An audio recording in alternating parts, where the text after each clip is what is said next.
This is inverted breathing, a great deadlift pre-warm-up activity as we really focus on some posterior expansion. So kind of expanding and breathing into the backside of the rib cage. So in a deadlift and in many movements and in general, we want these lower ribs to be able to come back in space.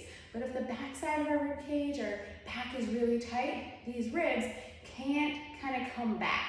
The only way to kind of get them back is we kind of crunch down and drop our chest. So we want these lower ribs to be able to close, be able to come back so that we can have a nice stack body position. This is why we want to work on some posterior expansion. So I'm working on the inverted breathing too, which is going to bring my pelvis up and kind of help me open up the backside of my pelvis. So I have back expansion, pelvis, breathing into our backside. So double whammy, which is great for something like a deadlift.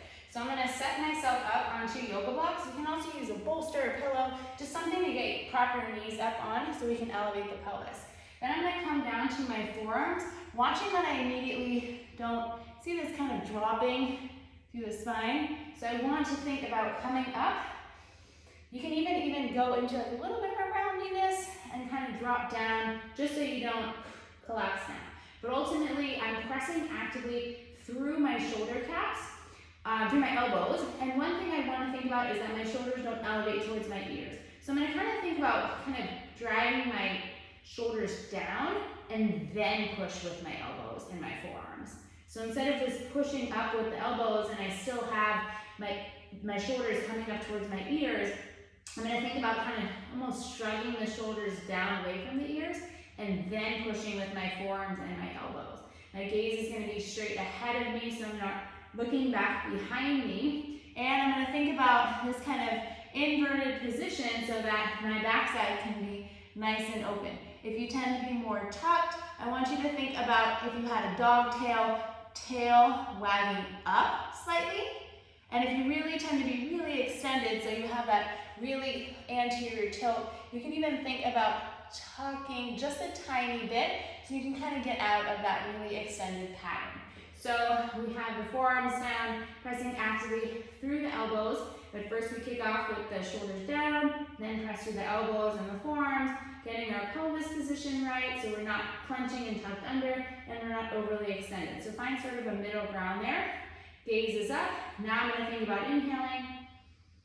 Thinking about inhaling into my bra strap or the back side of my rib cage. If my hand was on your bra strap, just think about pushing my hand away on inhale. And then exhale. And as you exhale, feel like these lower ribs are kind of closing on the front side. So we inhale to open the front door and exhale to close. And as I inhale, I'm expanding into, you can even think about it like a turtle shell, inhaling into my turtle shell, creating space on the back side, exhaling the front ribs down. And then when we inhale again, some of that abdominal tension we created on that exhalation, we can hold that there, basically hold those lower ribs down and inhale again to get some really good expansion on the back side. So coming down to the forearms, press actively through the forearms, shoulders down, press actively, get the pelvis position, look straight ahead. Inhale into the turtle shell, exhale all the air. Ribs, lower ribs down. Maintain some of that abdominal tension and inhale again.